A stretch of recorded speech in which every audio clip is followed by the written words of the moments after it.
You're listening to Choose FI Radio. The blueprint for financial independence lives here.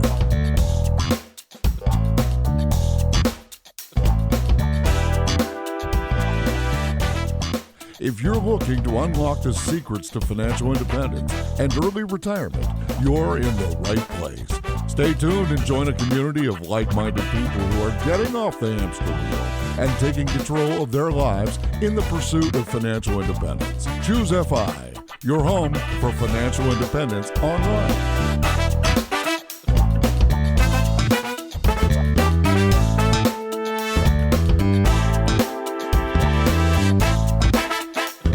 All right, guys, super excited to dive into this week's episode. We are going to be speaking with Lisa Duke, a member of the financial independence community and a financial coach. What's really interesting about this is we met her for the first time at FinCon, and then very recently, we actually got a message from Brian Eufinger telling us how impressed he was both with her story and her journey to financial independence, her approach at coaching and mindset, but also just some stuff that she's actually executing on in their local area of Georgia with regards to VRBOs and vacation rental properties. Just really her story runs the gamut, and I think there's going to be a lot of actionable content here for our audience. And to help me with this, I have my co-host Brad here with me today. How you doing, buddy? Hey, Jonathan, I'm doing quite well. And yeah, this should be a great episode. Like you said, we met Lisa at FinCon last year, and I actually spent Camp Phi down in Florida with her this January. And she just has an absolutely infectious energy. She's incredibly intelligent, just has a wealth of knowledge, and is the perfect person for the podcast. So, of course, we wanted to have her on. And then to get a message from Brian like that saying, hey, guys, I don't know if you've heard of Lisa, but you need to have her on. And we responded back, yeah, Brian, we're interviewing her 48 hours from now. So it was just so unbelievably perfect. So with that, Lisa, welcome to the Choose FI podcast. Oh, thank you. I'm excited to be here. I'm definitely in that category of longtime listener and first-time caller. Oh, man. I can't tell you how it warms my heart when someone says that. And Lisa, I really wanted to dive into your personal money story, but I wanted to talk about the shift from you from spender to wealth builder, because spender and wealth builder don't often go together. Normally, you do need to have a paradigm shift. And I'm curious, like with your specific story, how did that shift occur?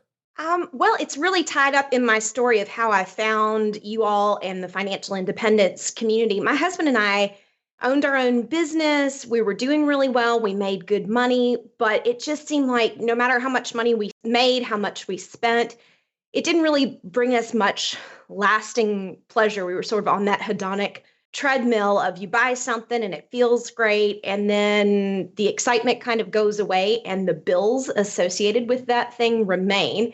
And we were really trying to buy our way to happiness. We were in this enormous 4-bedroom, 3.5 bath house on the fancy side of Atlanta. We had a vacation house because a colleague of my husband's said that would fix my husband. He was in a little bit of a slump. So clearly we needed a vacation home. And then we also had an SUV because once a year we have to take the dog to the vet. I don't know why we thought the dog couldn't fit in a car. He fits in the car just fine now. And then the biggest thing we had was a fancy truck. It had not just a heated steering wheel, but the steering wheel was also air conditioned. So you could have cattle in the back and heads of state in the front, right? Exactly. Business in the front, party in the back. The mullet of vehicles. Write that down, Brad. Write that down. Oh, that's amazing. Best quote ever on Choose FI. Yeah, so we had all of this stuff and we weren't unhappy, but we just weren't satisfied. We didn't really feel like we were making any progress in life. We had been working at the business. And then, of course, we had this huge slump in 2008 with the economy. I just kind of got to a point where I thought, I don't know what the point of all of this is. My husband, right around that time, transitioned to, we still have our IT consulting business as our side hustle, but he went to be a direct employee with our biggest client, and he was commuting across Atlanta every day. He does not do well with road rage. So I think Atlanta is in a perpetual state of road rage. We are. The traffic is insane. Although I'm kind of to the point where I'm embracing it. if the traffic is bad enough, then people have to move in town. And I think that plus we've got a Beltline project that's kind of a walking trail. I think it's really sort of revitalizing that inner core of the city. So I've kind of tried to make peace with the traffic, but he does not. He says that's where I get all my rage out. I'm like, I'm not sure we want all of your rage to get out. He's English. Like, aren't you supposed to keep that in and just stuff it down and, stiff up all of that? So we kind of, threw up our hands and said, if we're not going to win this game, then we don't want to play. So we moved across Atlanta to the unfashionable, which is also the affordable side of town. We got rid of the SUV. We got rid of the truck. He's still kind of upset about the truck, if I'm being honest. Yeah, the steering wheel had air conditioning. Exactly. It also had a name. Its name was Lord Truckington. Well, he's English. Exactly. Yes. So it was a very fancy truck. When it's got a title, a truck name with the title of Lord is a fancy, fancy truck. But yeah, so we just kind of downsized everything, went back to living really simply. We still have a nice place, right? Like we're in a 3-bedroom, 2-bath, 2,000 square foot home. There's nothing wrong with it, but it was so much cheaper. It was about half the price of the house we were living in on the other side of town.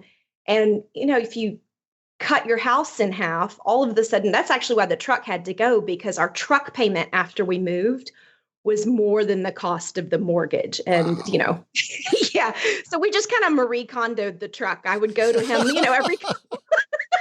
I'd go in every couple of months and say, is the truck still sparking joy? Is it sparking $650 a month worth of joy? And eventually he was like, well, I guess it is kind of unnecessary. People would ask us why we needed the truck. We're like, we don't need the truck. We just, he wanted the truck. He works hard. He should be able to spend his money on fancy things if, that's the whole point of working. So Lisa, I have to jump in here because this is amazing. So you're talking about this hedonic treadmill when you're on the fashionable side of Atlanta and you're buying all these fancy things. And then just in your story, it's almost like blasé. Oh yeah, we just decided one day to pick up and move. People don't just decide. There usually has to be some awakening. And since we're talking about mindset, bring us back to that moment, because that's not an easy thing, right? Like you're living this upper middle class or upper class lifestyle with all these fancy toys, and then you decide to change just on a dime. Like, how does that happen? Yeah, it's probably a question a therapist should ask me. I'm not sure that I really have a good answer for it. And then I've really, really processed it. It was definitely on my side. I was sort of the one driving the consumption. And so I was then the one that changed and started driving the downsizing. My poor husband's kind of just along for the ride. Can't imagine that. Yeah. What crazy thing is she going to do next? Who knows? I think it had a lot to do with sort of getting back to my roots. My parents made good money, but they were never flashy with it. I grew up in a really small town. There was one Mercedes in town, and we all knew who drove it. There was just nothing fancy. Well, there was a doctor in town who built a fancy house, and then the other doctor had to build a fancy house. But other than that, everybody lived really modestly, and it wasn't about being flashy with money.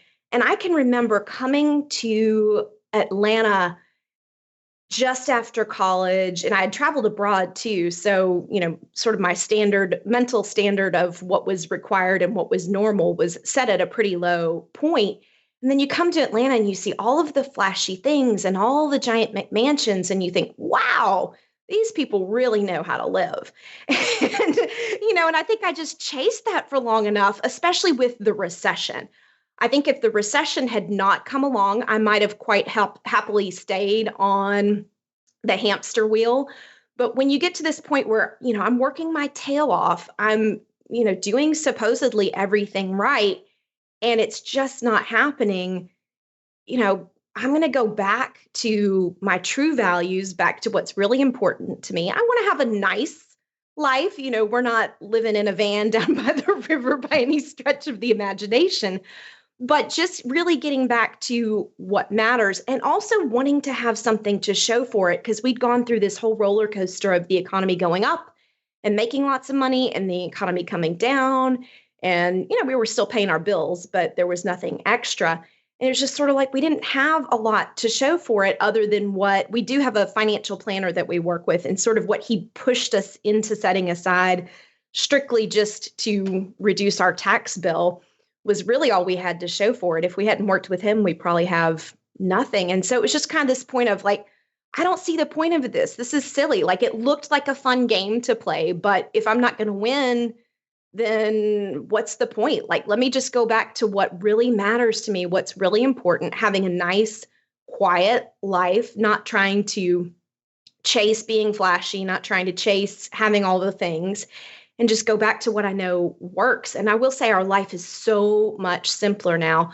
The more you own, they say the things that you own you. And the less you have, the less you have to pay for, the less you have to maintain. It just is really was a process of simplification for us. Yeah, I think one of the things that really stood out to me was just before the recession, so 2006, 2007, you're kind of chasing this life, this aspirational life that everybody around you looks like they have, looks like they're pulling off, right? It just works. This is what you do. And it wasn't until the recession hit that you realize that it's kind of an illusion, right? This doesn't exist for most people. Most people look like they're winning, but in fact, they're barely sustaining, and it only works if everything goes perfect. That's a pretty big wake-up call, I would imagine. Yeah, it really was. And if you really look back to the values I was raised with, money was pretty taboo in our household, so we didn't get a lot of financial education, but we did catch some things just from the values that our parents had that we kind of picked up on. And it was very much that millionaire next door lifestyle mentality of you don't need to be flashy. You don't need to try to impress other people. In fact, that was a little frowned upon in my household growing up. But just living a simple life, living a nice life, and building for the future, but doing it quietly, right? It's not about what everybody else thinks. It's not about having the biggest house. The bigger house you have, the more furniture you need, the bigger closet you have, the more clothes you're going to buy. It just one decision, it's sort of a spiral. One decision drives another decision, drives another decision. And before you know it, you're just in this sort of mindless consumption habit, and you have to keep working to maintain it. And I find it's not ultimately fulfilling at all. Yeah, I completely hear you, Lisa. And I'm curious more about this transition that you've undertaken. Obviously, you downsize the house, the fancy car with the air conditioned steering wheel is gone. Like, that's a big deal, obviously. But it sounds like, especially you're talking about Marie Kondo and downsizing, right? Like, what else have you done other than those two major items? Like, what does your life look like on that micro level? Well, we also have a second home, which we were at a conference, and a colleague of my husband's, my husband was saying, I'm in a little bit of a slump. My energy is not where it used to be. And so this colleague of my husband had said, oh, well, we bought a mountain house, and I go there on the weekend, and I really get away from it all. And that just, completely fixed me. My husband came back and he said, well, I don't think I need a mountain house, but a lake house would be nice. And so, I'm action oriented. I'm get it done right now. And so we went on Google, and the closest lakes around Atlanta are Alatoona and Lanier, but they are super expensive. And so I sort of started zooming out on the map, and we found Weiss Lake, which is just across the border in Alabama. And so we ended up buying the vacation house there, and it does work. We don't have a TV, which I think is part of the magic. We joke that my husband says it may not really be that time slows down. It might just be that you're so bored. It feels like the weekend lasts way too long. But it really does. It gives us an opportunity to get away from it all. There's something about the human psyche that really likes looking at water. And so it's just very soothing, very relaxing. And the obvious thing to do as part of this whole downsizing is like, well, we don't need two houses. We only get over there every couple of weekends. We should sell it. But I didn't really want to sell it, right? It's a lake house. It's awesome. And so the compromise was we started doing short-term vacation rentals through Home Away, which on the back end is the same company now as VRBO. So you can find it on either site. I thought it was going to be a lot of work in terms of getting it marketed. I had made flyers and was taking them to the local coffee shop and, expecting to put a lot of effort into it. But since that marketplace is already there, I also didn't think anybody knew where Weiss Lake was, but it turns out there's enough people coming through that either want to go fishing for a weekend, they do some fishing tournaments. Also, people that are going maybe to a wedding in the area. We're pretty close to Berry College in Rome, Georgia, and I don't think they have enough housing there when people come in for graduation. So we've had people rent at our place, and it's kind of their little vacation lake house getaway while they're close enough to go to things at Berry. And so it's really taken off.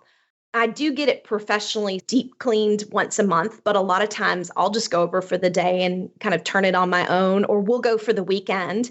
And then when we're done, we'll, take everything out of the refrigerator, strip the beds, and get it ready for guests coming in the future. So it's really not been too much of an additional workload once we kind of got in the habit of it. And so it was a way to take something we already had and turn it really from a liability into an asset. So I'm all about that. Anytime you have something spare, is there a way to monetize the extras that you have that you do want to hang on to? So Lisa, talk me through that initial moment when you actually try to turn this into a short-term rental. So, okay, you've got this house that you guys use as your second home, right? Your vacation home. So presumably it's furnished, it has all your things in it. And now you're deciding, hey, I want to put this on VRBO. What does the stepwise process look like for that? Because I think Jonathan and I are always trying to get across like actionable content. There are undoubtedly are people listening to this in your exact same situation, and they don't know the first 3 steps to take to get from here to there. So can you just talk us through the listing, what you actually did to the home, if you had to like take a lot of your stuff out, just like anything like that would be really helpful just on a granular level? I would say the first thing is, you can just do this while you're over there enjoying the property one weekend. Take a look around and see, is there anything that is super valuable, super sentimental that, if someone breaks it or absconds with it, you're going to be brokenhearted, and just go ahead and take that and take it home with you. We don't have anything that's super valuable. And I will say, so far, nobody has taken off with any of the furnishings. But if you have, your great grandmother's quilt or anything like that, that's super sentimental, go ahead, take anything out that you'd be heartbroken if it gets damaged or destroyed. We did purchase extra linens, so extra towels, extra sheets, so that we have enough to rotate out. And, if something happens while people are there, they have spares. We made sure that we had a good set of extra supplies. So we always keep napkins, toilet paper, any sort of disposable items like that on hand. Make sure when you're leaving, you take anything out of the refrigerator that, would creep people out, like half-eaten hot dogs or, anything like that that's too personal. And then I leave the things that I'm happy to share, like, ketchup and sugar and things like that, so that people have some of those immediate things. So really just taking anything that would either creep out a guest or you would be heartbroken if you lost it, and then take really good pictures. We have a friend who has a drone, and they actually came to the lake house for the weekend one time, just really for fun. And they brought the drone. He and my husband kind of went and played with that. But while they were doing that, they took some aerial pictures of the house so that potential guests can see how close the neighbors are, what the surrounding area looks like. And we also got sort of upstream and downstream pictures of the water, so you can sort of see what that part of the lake looks like, what the neighborhood is like. And then really good pictures of the interior. You need pictures of the bedrooms, the bathrooms, the kitchen, any features that are going to really bring in guests, anything that makes your house really unique. And I'll also say, we have not gone through this process yet, but one of the things we want to do, the house needs some exterior renovations. And so we will do that with sort of an eye for cuteness in mind. I personally don't care how it looks from the street, but it's not got a lot of curb appeal. It's really all about the water and just having a place to stay. But when we do renovate it, we're going to try to add some onto the exterior, add some shutters and expand the porch, and just do some things that'll make it look cute for resale value and then also for the listing itself. So that's in terms of getting the house itself ready. That's where I would start. Awesome. I have a couple follow-up questions, just kind of about like the numbers. When I think of a lake house, or maybe here, on the East Coast, a beach house, I think of the properties on the very, very low end, starting around 300,000, and you could spend several million if you really wanted to. And while in your case, you said, and you made an awesome point, we took a liability and we turned it into an asset. Many people may be looking to see whether or not this is a viable model for them. And I'm curious. While in my mind, those numbers are accurate, I know Georgia, there is massive variability in property prices. And what were you finding in terms of lake house properties in Alabama? I mean, what does it cost to get a lake house? And it definitely depends how close you are to a big city and how fancy the property itself is. So we paid, I believe it was $125, and it's 2-bedroom, 2-bath. We have invested additional money into it. We rebuilt the dock primarily for safety reasons. We came back one day and the neighbor had told their guests that they could tie up to the dock. And we're like, no, that thing's dangerous. So we thought, well, from a liability perspective, we probably need to get that redone. So we did do that before we started renting it out. And we replaced and expanded the deck on the back. But, 125, 2-bedroom, 2-bath in Alabama. Now, again, this was a couple of years ago. So we've had the economy going up, up, up ever since. So probably be a little bit more expensive now. One thing I recommend, and obviously personal finance is personal, so it's whatever you're comfortable with. There is no guarantee just because you buy a property that people will show up. So we bought this house with the ability, if nobody shows up, we can cover the bills. So I would definitely suggest if people are buying it as an investment, make sure that if no one shows up, you can cover the bills either out of cash flow or at least for a couple of months out of an emergency fund. The first thing that goes in a recession is anything discretionary, and vacation travel is definitely discretionary. Now, I think we would do okay even in a future recession because it's a fairly affordable getaway. It's, cheaper than Disney. But, please don't anybody listen to this and get yourself in a financial bind. For us, this has not been a moneymaker in terms of cash flow, right? So it's not like I can take, $10,000 a year out, and if I get 4 of these, I can live on it. I've never been able to write myself a check out of the business. So it's possible if you had a different property, if it were more optimized, if you turned it faster between guests, you might be able to squeeze some cash out of it. But for us, it was really just being able to, like we said, kind of turn it from a liability into an asset. So the rental income now pays the mortgage and all of the bills, all of the utility bills, which will go up a little bit. When people are not paying the electricity bill, they go crazy with the air conditioning and leave all the doors open. But we were able to, from the rental income, we can cover the mortgage, all of the utilities, the cost of having somebody come in and deep clean once a month, and some of the repairs. If we're doing a major repair, like when we redid the deck, we took some personal cash and invested that into the property. But that was sort of an optional thing and something that we would have done even if we weren't renting the property out. And we feel like that will help with resale value too. So it's basically a way to get a vacation house for free.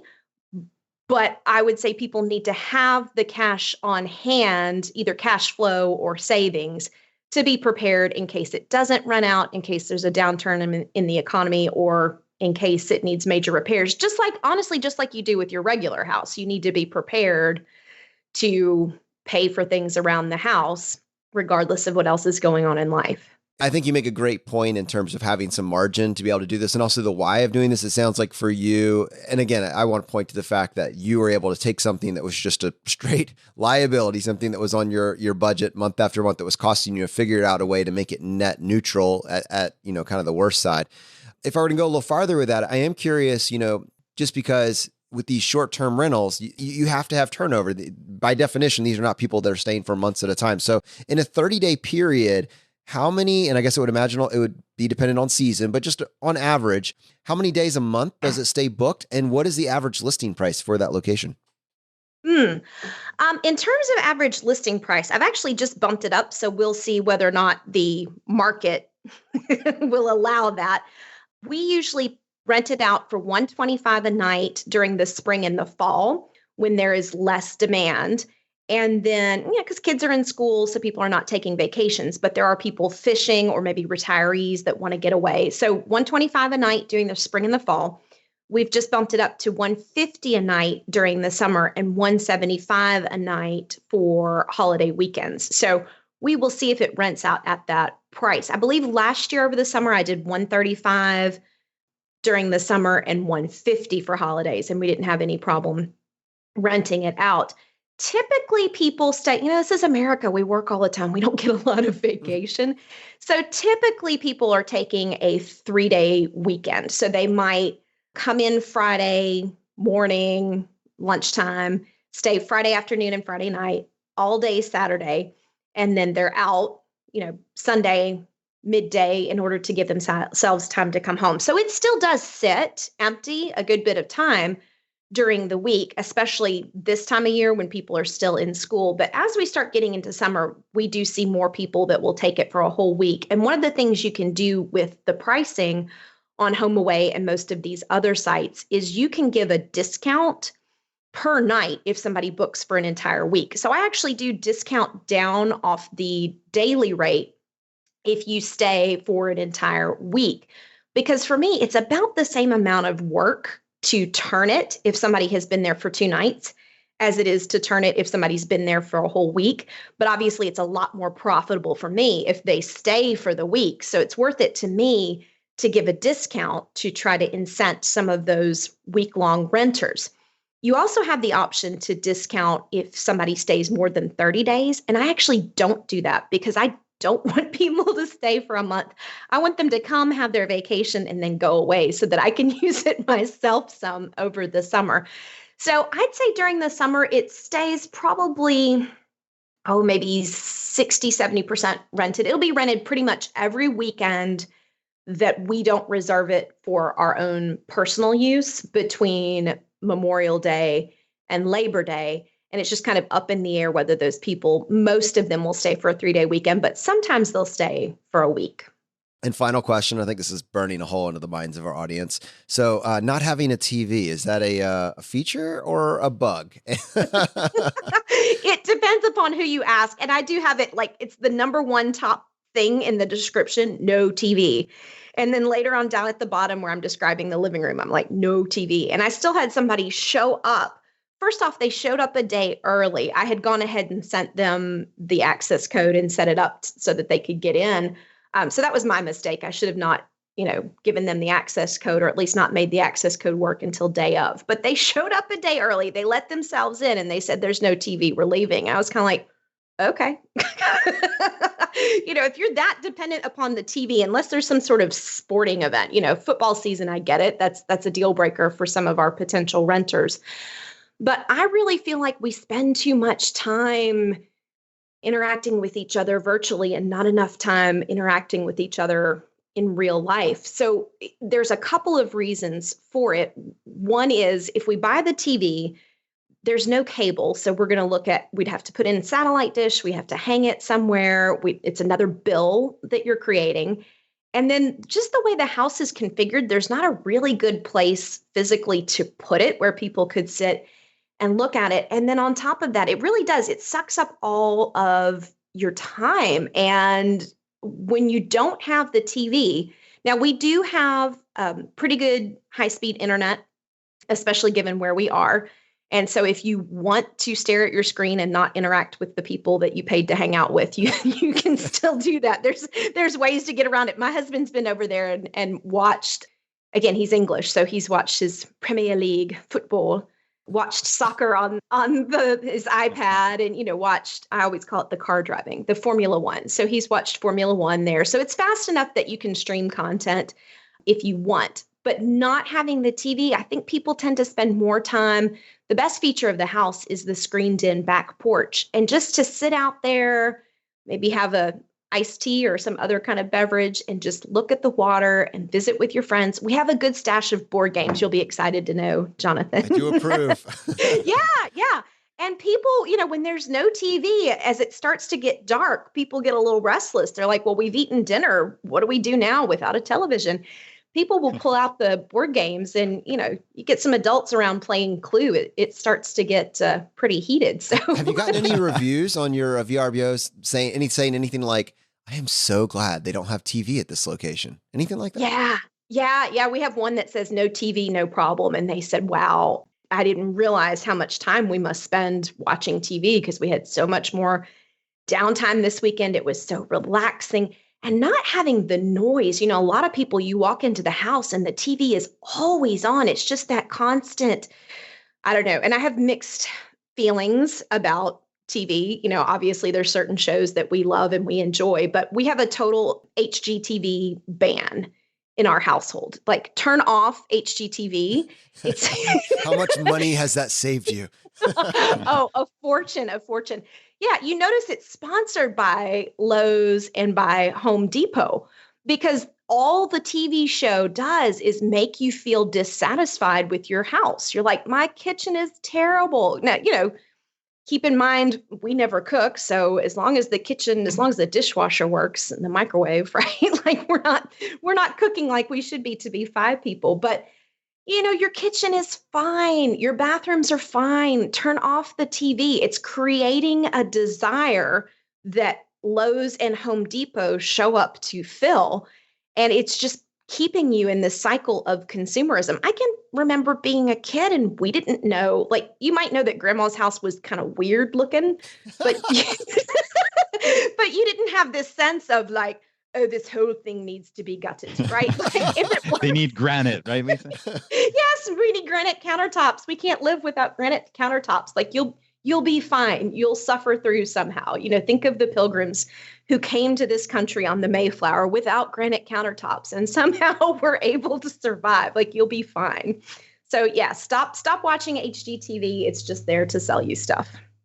Yeah, and I love the TV ban as like a feature of this. It reminds me, there's this company, it's called Getaway. I think it's getaway.house is their website. And they basically have tiny houses in the woods outside of like major metro areas like Atlanta and DC and New York.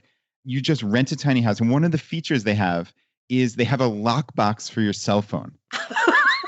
How cool is that? Lisa, you should put that in your vacation rental, right? Like, how amazing would that be? My wife would book that residence just for that alone. Like, she would sort through it. If that were like something you could tick, she would only look at vacation properties that had a cell phone lockbox. I guarantee it.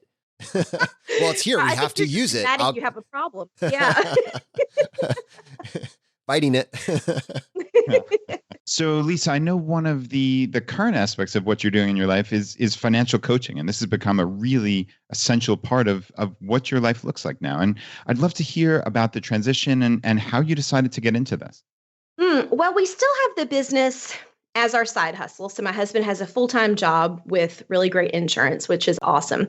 That was our biggest client. Now, they went through a whole thing trying to interview people and went through several rounds. And finally he went in and he said, do you want me to continue to help you and just to pay me differently? And they said, yeah. So we have that business coming in that's just paid differently. We still have the IT consulting business, but part of what came out of all of that downsizing was obviously I had some free time. The IT consulting business, as it transitions from full-time to part-time, that left me with some time on my own. And I really was trying to figure out, what do I want to do with that time? We don't have kids, and stay-at-home dog mom, it turns out, is not a thing. So I wanted to do something where I could give back and where I could pass on what we had learned. And so that's really when I started looking at opportunities in the financial world to help people.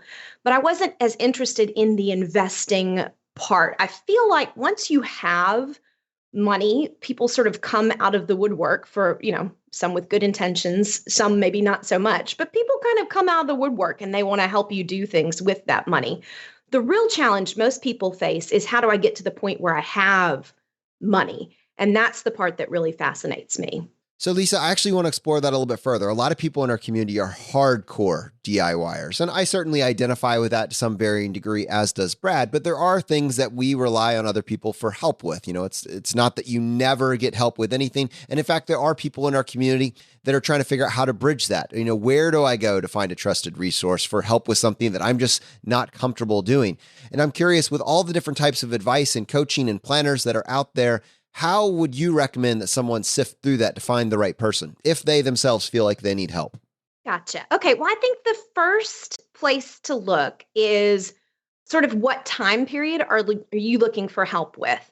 And I'm completely stealing this idea from Kelsa Dickey at Financial Fitness Phoenix. She always explains the difference between a CPA, a coach, and a planner or advisor in terms of the time scale. So a CPA is very helpful in terms of looking back historically. What did you do over the last year? How did it go? How do we report that to the IRS? Some CPAs will do more than that. They do help you with future planning, business planning strategy, but their primary function is that accounting, looking in the rearview mirror to make sure that you have a good understanding of where you were. A planner or advisor is primarily focused on long-term planning. How do we get set for retirement? How do we invest for children's college? And some of them will do help with saving and budgeting and investing, but really they don't get paid if they are an advisor unless you invest with them. If they're a fee-only planner, they can more go in the direction you want to go because they're paying for your time. But their primary focus is always going to be on the future with more of an eye towards investing. A coach is different because a coach tends to be more focused on the here and now. So what behavior are you engaging in, often unconsciously, that might be sabotaging your efforts? So some coaches are very sort of grounded and tactical. Let's work on your budget. Let's look at your spending. And some are a little bit more on the woo-woo mindset side, where it's, more about sort of discovering your values and discovering your mindsets. I like to be kind of in the middle, but more on the mindset side, because I feel like that's what messes people up. So in terms of DIY versus getting help, if you've decided that you do need assistance, figure out which piece you need assistance with. Is it with the past and getting your tax returns done? Is it with the future, long-term investing, figuring out how your money maps to your goals? Or is it with the here and now of trying to figure out, how do I manage my day-to-day cash flow so that there is money to invest? And how do I see if there's anything in my own mind that might be holding me back on the earning side or might be causing me to sabotage my own efforts? One of the common threads or themes that we see when someone is getting started on their journey to financial independence, or frankly, just getting to debt free, starting to pay off their debt, it always starts with tracking their finances. And I think it's easy for, potentially even me and Brad to take it for granted that, well, you just need to track how much you make and how much you spend, right? So easy, just do it. But people struggle with that. Yes. And I think it's different for different people, depending upon how sort of pro spreadsheet you are. I do feel like most people are able to look back at their historical spending, especially now. All your data is available. Most people know their day-to-day expenses. They know how much my rent or my mortgage is, roughly how much my utilities are. They have a pretty good understanding about what I'm spending on a day-to-day basis in terms of shopping and things like that. Maybe not in individual categories, but at least on the whole, right? Because it's everything left. After I pay the have-tos, everything left is in that other category. What tends to mess people up are the big annual expenses. I personally use You Need a Budget. And what I did when I was getting started with that is I looked at my past spending and figured out what I had been spending, used that as a basis for the budget. I plugged that into You Need a Budget, which has a website, and then there's also a mobile app. And You Need a Budget I had used Quicken in the past, but for whatever reason, I don't know, Quicken just felt really stale, and I wanted a fresh approach. YNAB, You Need a Budget, is really good about helping you with those sinking funds. So I have at the top all of my regular bills, all of my spending. And then there's a section at the bottom where I put things like a big insurance bill that comes up once a year, vacation, any of those big expenses that you need to divide by 12 and start building towards. And for whatever reason, for me, it works so much better than the saving goals in Quicken used to work. For whatever reason, they had no power over me, but something about the way YNAB is laid out, I see those categories and I see possible tax bill in March and now it's September and it says 0. And I'm like, oh God, I really have to focus on that. So using that tool has helped us. We have had more cash in our checking account from using that than we've ever had before. And just that right there helps cushion you from a lot of the ups and downs. So if I'm saving towards a big insurance bill in September, but, I need new tires, I can kind of dip into that and pay myself back. So it's a good starting place for somebody that's never gotten control over their spending and never been able to build up an emergency fund to start working towards some of that and get a handle on their day-to-day spending. Hey, Lisa, so I want to dive into this a little bit. You talked about mindset, and you've talked about that throughout the episode, how important it is. And I mean, you've undergone a significant mindset change in your own life, both personally, but in your profession as well. And you've gone from an employee to an entrepreneur. And I'd love to hear about your journey and how it's informed you, maybe to help your own clients. Absolutely. And I actually do a lot of startup coaching. I think everybody should have a side hustle, even if you don't make any money at it. I feel like the mindset benefits are huge because when you own your own business, you start to think about where does the money come from and where does the money go? And then if you take that back into your day job and you think, how does my company make money and what does it spend money on? If there's a way, even if it's a little outside of your role, to impact either of those numbers for a business, you will be very, very popular as an employee. If you can, come from IT and say, hey, I noticed we're not doing anything to gather leads off the website. I know, Mr. IT Director, this is a little outside of my normal role, but do you think it would be appropriate for me to talk to marketing or talk to sales and see if that might be helpful to them? If you can do something that helps bring in more money or helps cut expenses, you're going to be way more popular at work. You're going to be the last one to get laid off in a recession because they see that you're not just there for a paycheck.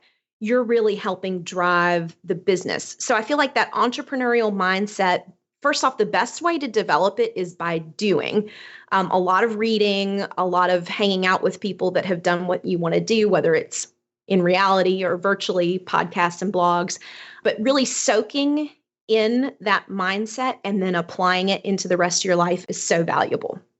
That's amazing. There's so much there that I hope our audience grasps just in that soundbite. When you can apply an entrepreneurial mindset to your position as an employee, you become irreplaceable. And when that happens, you get to set the parameters of your job, of your work. You get to you basically get to focus on the parts of your job that light you up and get rid of the aspects that burn you out, essentially making you enjoy your job more. I mean, that's ultimately what this comes down to. And so many people just look at their current roles and responsibility list and kind of limit themselves to how can I do the bare minimum here and never even think about what you just expressed. There's so much power in grasping onto that idea. I think when you try to bring those two together, I think what it comes down to is value. What is it that you actually value? And if you're just buying everything, you're never forced to really think about that, which kind of puts you on that hedonic treadmill that you referenced. How do you bridge the gap between mindset and, the actionable step of making a budget? Well, I really suggest people do start with their values. If you ask most people, what's the most important thing in your life? If they have kids, they'll say kids. You say, okay, great. So your kids are 10 and 12. How much do you have saved for college? And they're like, whoa, I don't value them that much. And not that I don't value them more than a trip to Target. What are we talking about here? Not that you have to pay for your kids' college, but if that's important to you and that is a value for you, you need to put money towards the things that matter to you most first, and then adapt your spending to that. So instead of saying, I will save for retirement when I have extra money, I will save for the kids' college when I have extra money. I'll just tell you, if you're a natural spender like my husband and I are, there is no such thing as extra money. It doesn't matter how much you have coming in. You can always outspend your ability to earn. You even see celebrities that do this. They have these crazy lavish lifestyles. They're making tons of money, but it doesn't matter how much you make. It's really how much you spend. So put your values first. If kids' college is important to you, if retirement is important to you, if a family vacation once a year is important to you, put that first. And if you get to the point where, I've put money towards all the things that really matter, and now I can't afford my mortgage payment. This is controversial. And again, personal finance is personal, whatever someone wants to do, but maybe you need to look at how much you're spending on the house. We tend to think that the house and the cars, look at how we write down our list of expenses. Number one, mortgage. Number two, car payment. What if you flip that on its head and you say, I'm going to set aside the amount of money that I think is appropriate for the things that are most important to me, and then I'm going to live on what's left, instead of living as lavishly as you can, or at least at a level that quote unquote seems normal, and then trying to fund your goals and your values and the things that matter most to you out of the leftovers. You really need to align your values with your spending, and then everything, I think, should be on the table. Lisa, I don't think I've ever heard someone, and we've used a lot of words on this show, but I don't think we have ever put aligning your spending with your values as articulate as you did on this particular episode. So thank you for sharing with us and with our audience. For people that are listening to this episode and want to connect with you, want to connect with your content and find out more about your coaching, what is the best way for someone to connect with you? Well, I do have a website with a blog associated with that. So if you want to check that out, it's just at lisaduke.net. If you want to go straight to the blog and avoid all of the commercial for my coaching, it's lisaduke.net/blog. The initial posts are really kind of around my backstory, how we got to where we are. And then the ones from this spring are more sort of stream of consciousness, what's going on with money, recommendations I make to folks. I have some client case studies on there. So that's a great way to connect with me. My contact information is on the website, my cell phone number and my email. And I will say I've got a special offer if anyone is listening to this and wants a little bit more one-on-one help. My goal is to have 100 one-on-one money conversations between now and FinCon. And so if you're thinking, gosh, I'd just like to pick the brain of an entrepreneur, I'd like to pick the brain of a financial coach, then send me an email. It's lisa@lisaduke.net. And if you'll put Choose FI in the subject line and say, hey, I'd like to get on your calendar and spend an hour picking your brain, I would love to do that. And everything you give me will be confidential. Awesome. Well, on most shows, that would be the end of the episode. But on this show, Lisa, we would love to give you the chance to tackle the hot seat. Are you ready for this? I was born ready. In a world drowning in debt and rampant consumption, trapped by the chains of lifestyle inflation, these questions highlight the secrets of those who have broken free. Welcome to the Choose FI Hot Seat.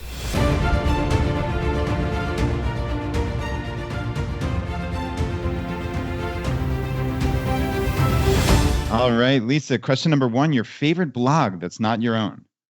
Bitches Get Riches. I don't know if we can say that this is a family show, but it's two ladies. They go by the pen names of Piggy and Kitty.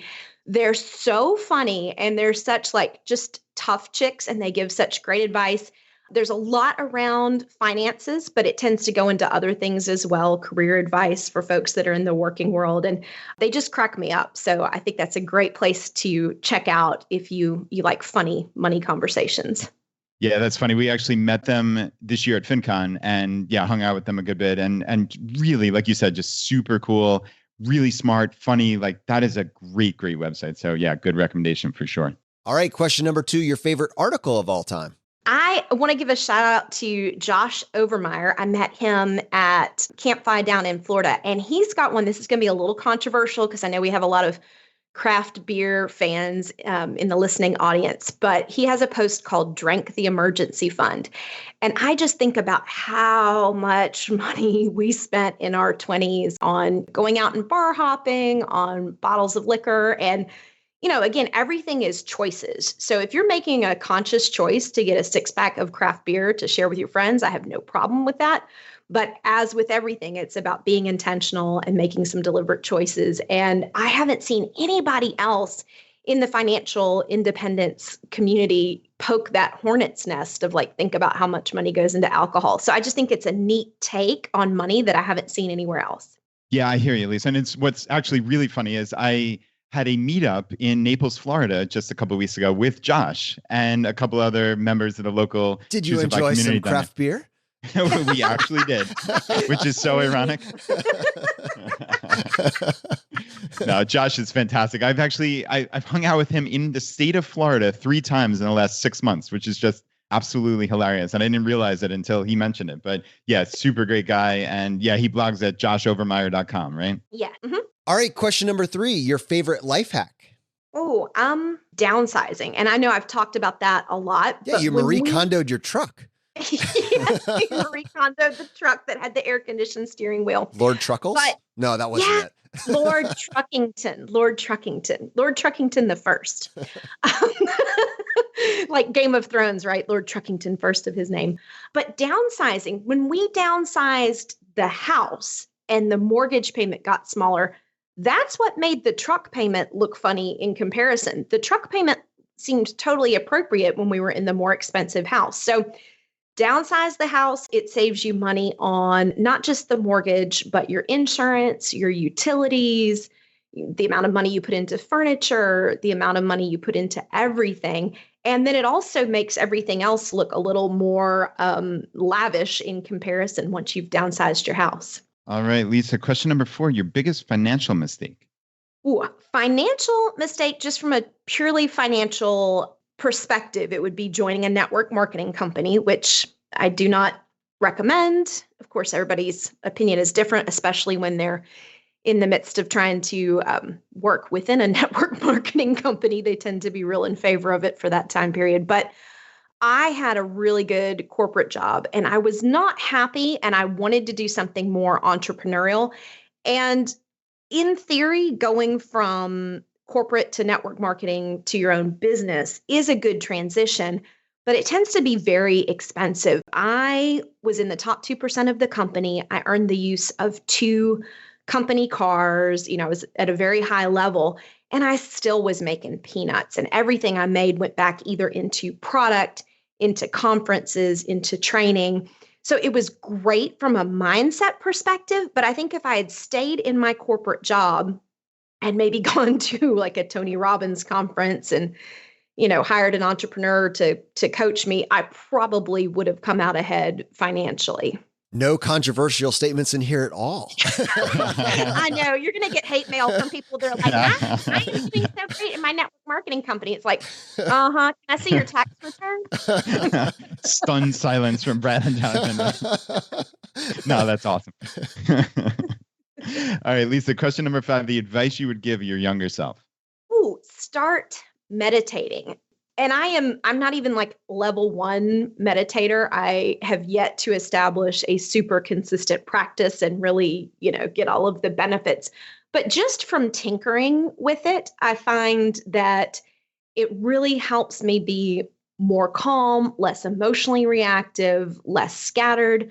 So I'm still very much in the beginning phase, but I think meditation is huge. And you've been meditating as well, Brad, haven't you? I think I've heard you talk about it. Yeah, definitely. I have been meditating similar to you. I get into a practice and then I kind of don't do it every day, but I find just so much more relaxed and calm and just have that little perspective on days that I do it, which begs the question, hey, Bozo, why don't you do it every single day, right? But it's just getting into the habit of doing it every morning. So I use the Headspace app. I've used the app Calm as well. I generally prefer Headspace slightly more.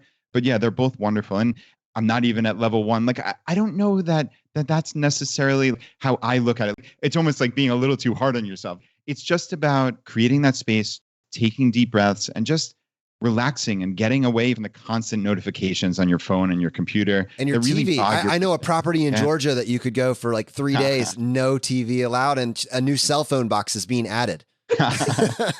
Love the features. Love the features. Hey, Lisa, we have a bonus question for you. What purchase have you made over the past 12 months that has brought the most value to your life?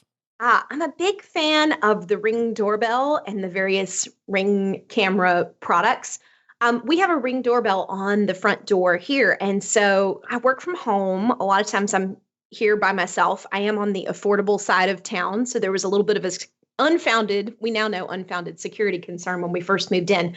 But the Ring doorbell is great because if anybody rings the doorbell or if they're in front of the front door and the motion sets it off, I can see them, I can talk back and forth with them, and I don't have to open the front door. So it's great if I'm here and working from home and there's somebody at the door that I don't want to open the door to when I'm here by myself. It's also great when we travel. If we go to the lake for the weekend and it looks like nobody's here and somebody's ringing the door to, I don't know, case the place, then we can answer the door and say, oh, hello, yes, just leave the package right there. So it gives us a great way to monitor what's going on and to interact with people even when we're not physically in the property. Fantastic. Lisa, thank you so much for joining us on the show today. You are a rock star. Yay! Thank you, Brad and Jonathan. I really appreciate the opportunity, and I look forward to hearing from folks in the audience. To our audience, Lisa is just as awesome in person as she was on this podcast, I can assure you, and she would love to connect with you. So definitely shoot her an email if you are interested in her offer. If you got value from today's episode, if you've been getting value from the episodes up to this point, just take 1 second and press the subscribe button on the platform you're listening to this on. Just lets the providers know you're getting value from the show and you want to be here when we produce additional content. If you want to support us and what we're doing here at Choose FI, here are 4 easy ways. 1, leave us an iTunes review. To do that, just go to choosefi.com/iTunes. 2, use our page to sign up for travel credit cards. If you want to travel the world with miles and points instead of your hard-earned dollars, then just go to choosefi.com/cards and get started today. 3, if you're working on the milestones of FI, set up a personal capital account to track your progress and use our affiliate link. It's completely free, and just go to choosefi.com/PC. P as in Paul, C as in cat. And 4, and most importantly, find your friends, coworkers, and family members who might be open to this message and tell them about the podcast. Have them start with episode 100. It is a fantastic starting place. All right, my friends, the fire is spreading. We'll see you next time as we continue to go down the road less traveled. You've been listening to Choose FI Radio Podcast, where we help middle-class America build wealth, one life hack at a time.